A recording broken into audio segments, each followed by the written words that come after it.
Привет. Hello. Ты меня слышишь? Алло. Da. Yes, I'm hearing you. Also, I finally succeeded in re-enabling the streaming setup. So we are now live on YouTube. Oh, that's amazing.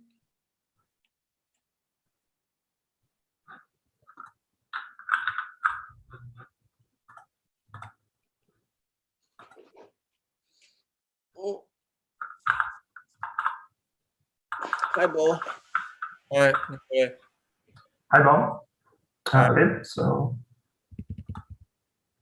let's get started.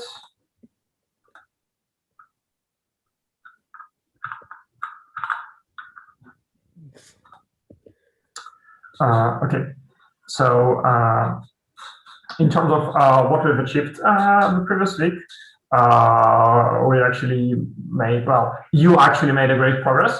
First, we merged that like gigantic pull request with error reworking, which attracted like 100 commentaries.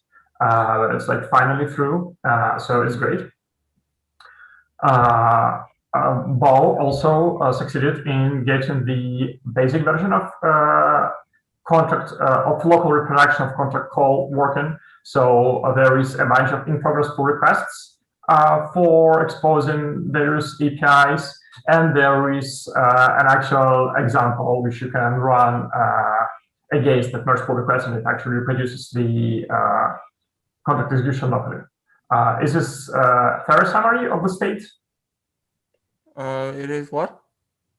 Is it a fair summary of the state of the contract reproduction work?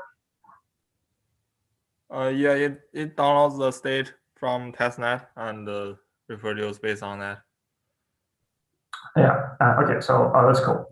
And also like a very small thing in that our VM standalone runner now accepts state as a file, and that actually is like rather interesting thing organizationally, because obviously if the state is big, it's inconvenient to pass it immediately.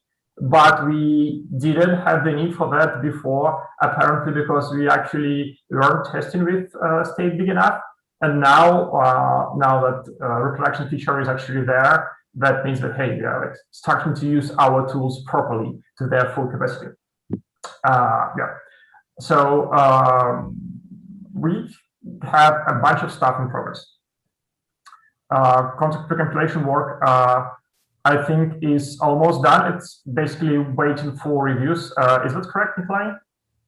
Yes, pretty much. I think there is some discussions regarding what exactly shall be an error returned by pre-compilation. Shall it be a VM error? Shall it be a distinguished error? And I think for it to be anything but VM error, we need to rethink a little bit more that I wanted to touch in this particular pull request, because VM error is pretty much an error returned by all the functions which contract pre-compilation works. So it practically means that we either need to rethink how we so essentially there are two possible approach. One is to essentially have error kind reflected in a signature of an individual method, and another is to have uniform error reporting system across all the methods and encapsulate difference in behavior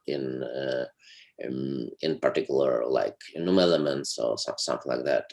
So like it's either one big polymorphic error or multiple distinctors with certain conversion routines, maybe. And to be honest, I don't want to make this decision that we actually switch from one model to another in CL doing pull request, doing something completely different and without appropriate discussion. So So here, I mean, I'm pretty open to any decision, but I just want us to be aware that we actually make quite significant decision. Just to clarify, so am I correct that the public error type of the API is actually the distinct type, and what you are talking right now is what information we are storing internally in that public error type. And right now we are storing there just a VM error without trying to narrow it down to something more specific. Well, it's both, because if we look at, for example, something like Run API, which is public API, it returns VM error, and I think, and yes, it's correct that non-public methods return VM error as well, and so this kind of a consistent model with certain advantages and disadvantages, and we can either diverge from that model, which completely diverge by creating unrelated error type. We can partially diverge, what we actually do now, by returning wrapper around VM error, or make complete rework and create individual errors which actually get accumulated into what precompilation function returns. So if I try to make my own opinion, I'm pretty much okay with any approach, but has certain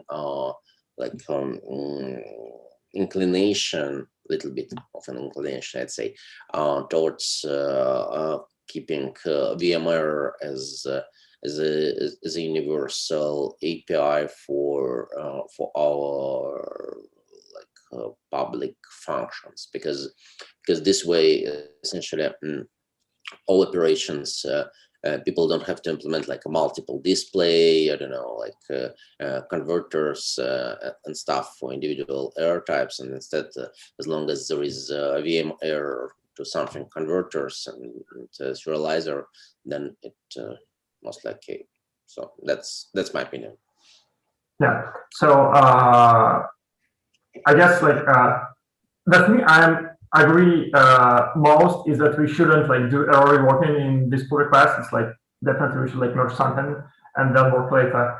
I guess I also would be comfortable with all three versions of error reporting, although my personal inclination is to, at least for compilation and running, to try to separate error kinds, because we have those non-deterministic errors when we run stuff. And I think we don't have non-deterministic errors when we compile stuff. And I would like the absence of non-deterministic errors to be reflected in the signature of the compile methods. Well, I think if we were completely fair, I think we can have non-deterministic error in any function which does memory allocation from the heap, and it practically means that every function can behave non-deterministically, but I guess it's getting very esoterical, and I believe that it's not really too important, and I'm okay with any decision as long as it's consistent. Okay. Okay, let's get back to the stuff in progress. Okay. I've also did a small thing. I've refreshed documentation. Basically, we already had a pretty decent documentation. I added two important things which I missed when I was onboarding on the code base. First is I specified which files do what big chunk of work, on the high level, the cache does compilation, the prepare does gas metering, etc. And I also added a little example of how to actually run tests and where to look when you want to kind of quickly get into the code base and understand where the thing starts working. I'm still working on exposing the configuration parameter for enabling or disabling gas profiling. I'm using Ball's pull requests for state viewer, for try viewer SRL because it essentially adds the configuration. I also spent some time trying to debug that long-standing performance regression issue, but the status there is like unrelated to contact runtime. I'm basically educating myself about the mocknet setup, and I've successfully run the cluster of nodes locally and sent some transactions to them, and then got errors and got bogged down into like figuring out if I'm using the right private key, etc., etc. So not much progress there, except that I've gained a little bit more knowledge about our setup.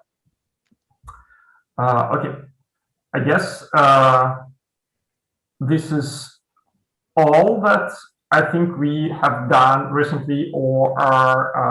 Oh no, there's actually another thing. I think Nikolai is trying to revive params estimator, and I'm also trying to kind of like unbreak it because it seems that it was me who, at least one of the people who broke it on CI.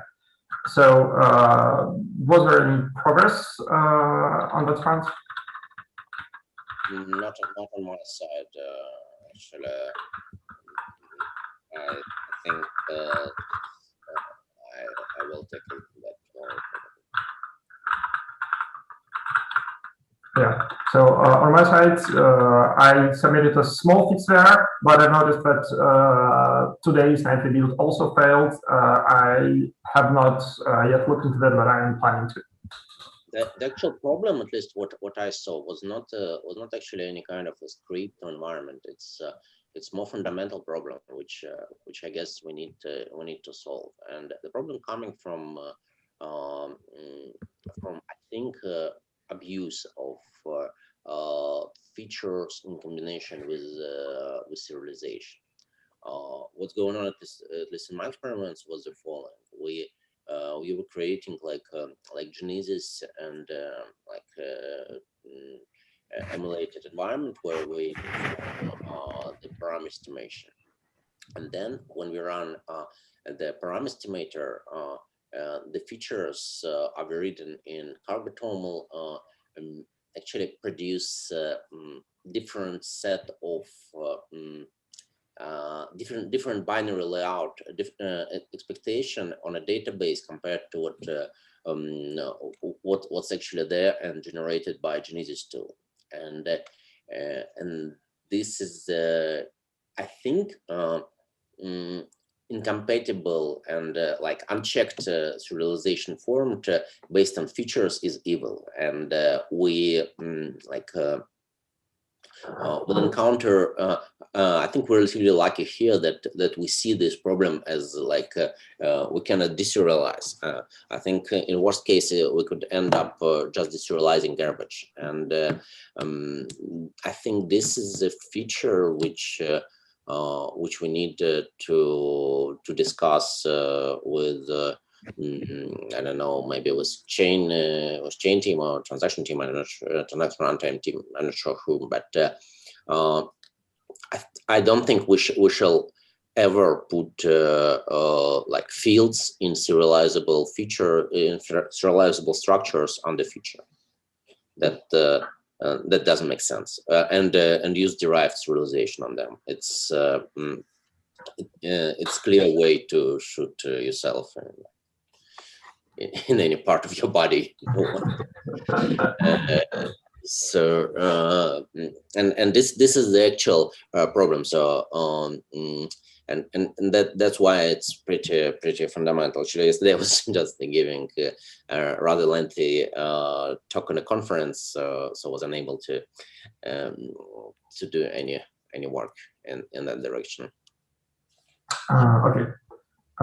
So there's one more thing I want to touch is, do we want to like change the set of WASPR 1.0 nodes which are currently being run?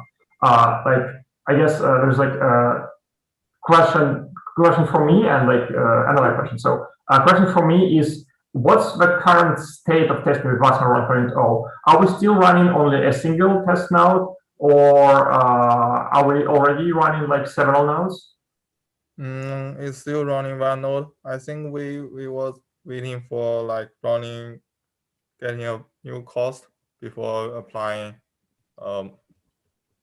getting a new cost from runtime param estimator for version 1.0 before we apply the test for multiple nodes. I guess I'm a bit confused here. Why do we want, like, why are we necessarily waiting for the costs? I think the plan was not to update the cost simultaneously with Wasmer 1.0, but just to run Wasmer 1.0 with old costs, and then after a while update the costs. Oh, if that's okay, I'll continue and ask the DevOps team to run multiple nodes on version 1.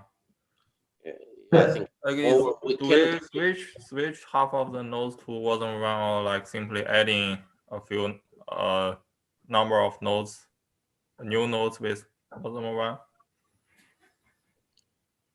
And I guess really good to turn on the to get at least latest build with a better error checking. But does your error checking PR, does it merge? I think Yes, it doesn't. yes. Yesterday. That's what Alex just said.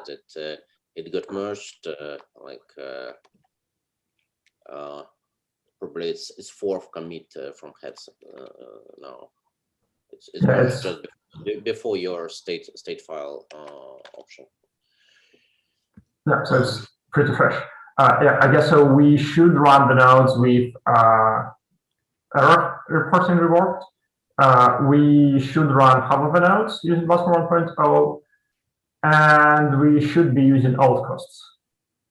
Okay. Yeah, and moreover, I think we cannot use new costs unless we do that consistently, and it kind of beats the whole story. We want to make sure that it runs the same way. And if we actually will turn on the precompilation on installation, it actually would be very interesting to see the behavior of those nodes as well, because currently there is a PR which enables that, and it needs to be tweaked by maybe I can put it under feature instead of if false, so that it could be easily turned on. Yeah, so I do think it would be interesting to test with this with precompilation, but I have a feeling that precompilation should actually go together with like the cost update. Like we can enable precompilation with the old cost model, but it doesn't necessarily make sense because it like changes the execution model to not really correspond to our cost model. So yeah, I guess that's interesting, but that probably should be kind of like a separate set of nodes or something like that. Yeah, it makes sense as well. And so I just think that we better have at least like one or two nodes running in full precompilation mode to make sure that nothing breaks dramatically. Yeah. I guess there is one more update.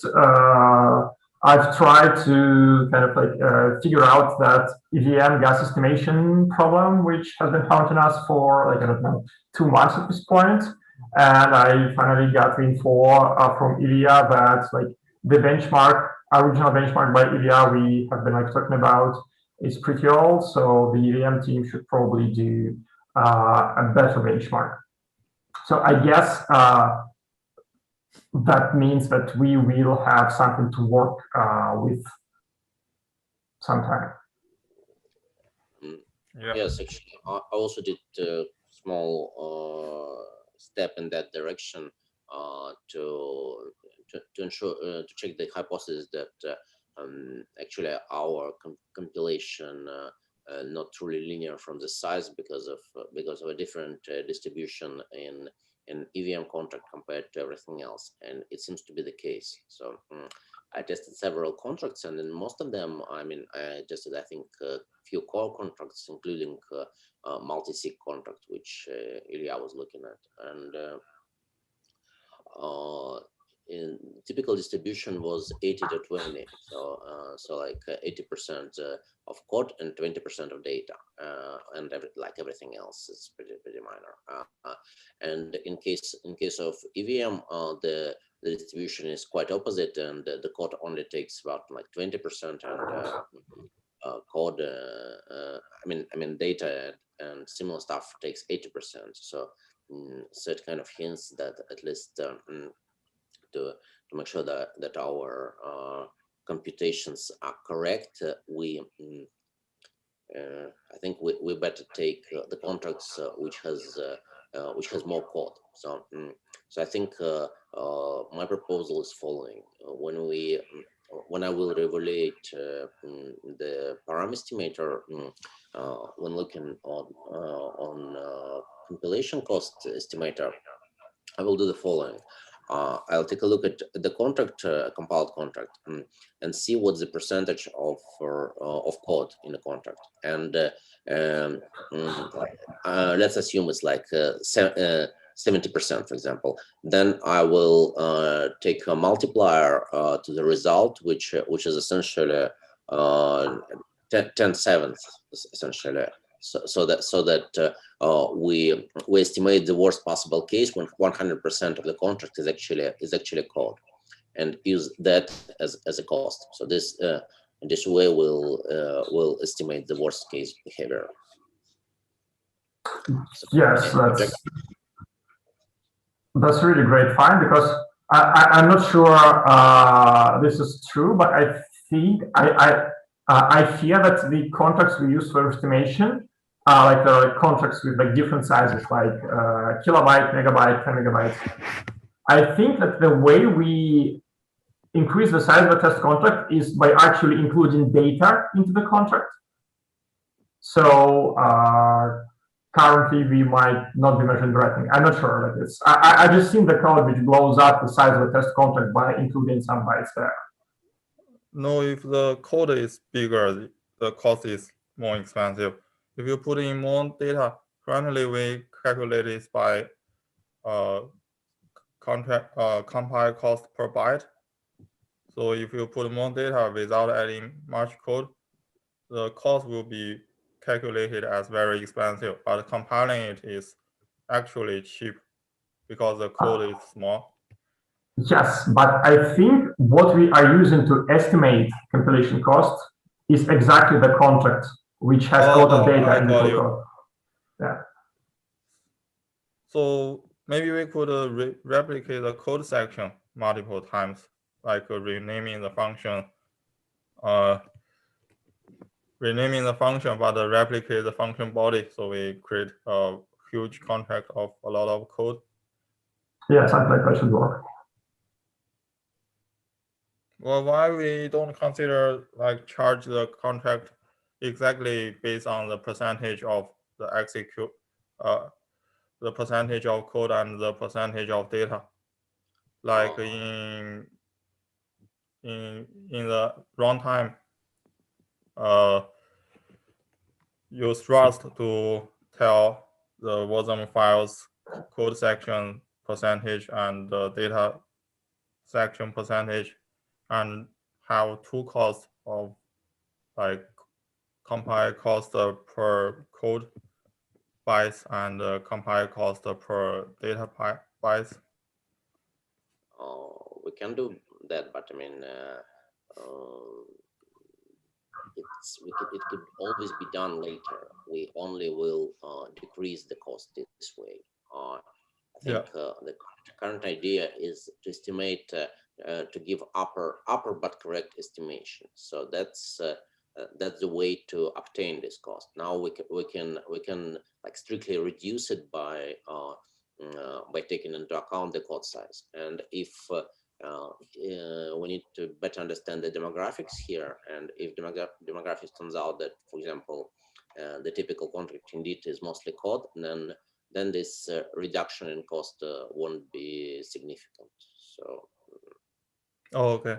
So my point was to create like you see, the best cost model is a cost model understandable by people.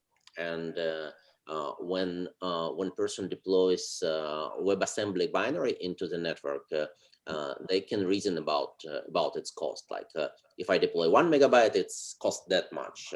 If you start talking to people, many of them are actually not so low level, about code section size in this WebAssembly binary computed by that particular tool, it will be less intuitive, and it won't be too beneficial. So I believe we can definitely start with that approach, and if it turns out to be problematic, we can improve it. Yeah. I'm also really wondering if kind of like, okay, like on the high level, it like doesn't really make sense to have a contract with a huge data section on the blockchain, because like blockchain is a large data store. So you can treat this like, in theory, you can move this data section into just like resource and have the contract consistent only of the code, and like it might read some data of the chain if it needs like loads of data. Like it's obviously like isn't like a simple thing which can just work, but like if we just like think about it, using the contract itself to store data is a bit wasteful. Well, it really depends on the nature of the data, because if you have multiple deployment of the same contract, then the contract will be stored only once, and the data will be like freely shared. And in case of multiple deployment, you can store in a try. For every account, you need to store the same kind of information. So for some scenarios where you have large read-only blob, which is the same for all the contracts, may make sense, but probably it's not up to us after all to make this judgment. Yeah, and it's definitely not something like even remotely present at that point. It's like the only thing we need to do right now is indeed estimate the worst case where everything is covered. Mm-hmm. Yeah. Okay, cool.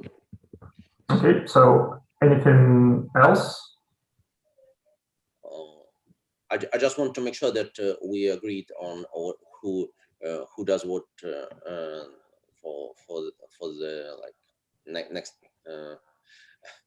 our next stage, so till the next part. So I will do we'll try to merge contract precompilation with precompilation on the flag turned on by default, turned off by default, and then we'll start looking at reviving of param estimator. So. Yeah. On my side, I'm planning to work on the exposing profiling data. I feel bad that I've been like working on it for like a couple of weeks already with little progress. Like I want to get it done, and I think I might look into params estimation as well, like to educate myself about it.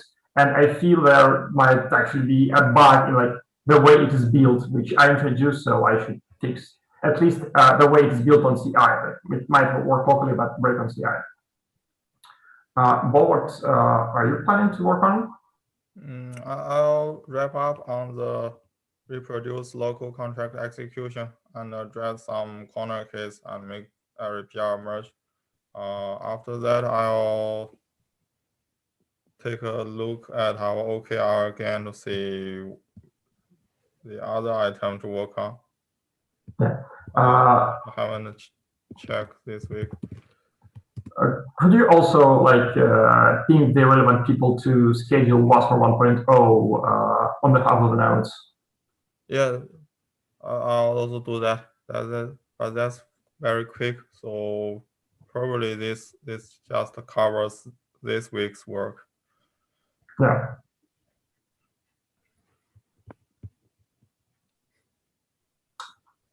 Okay. I guess that's it for today then. Let me press the magic commit changes button. and have a nice day or evening. Goodbye. Bye-bye. Goodbye. See you guys.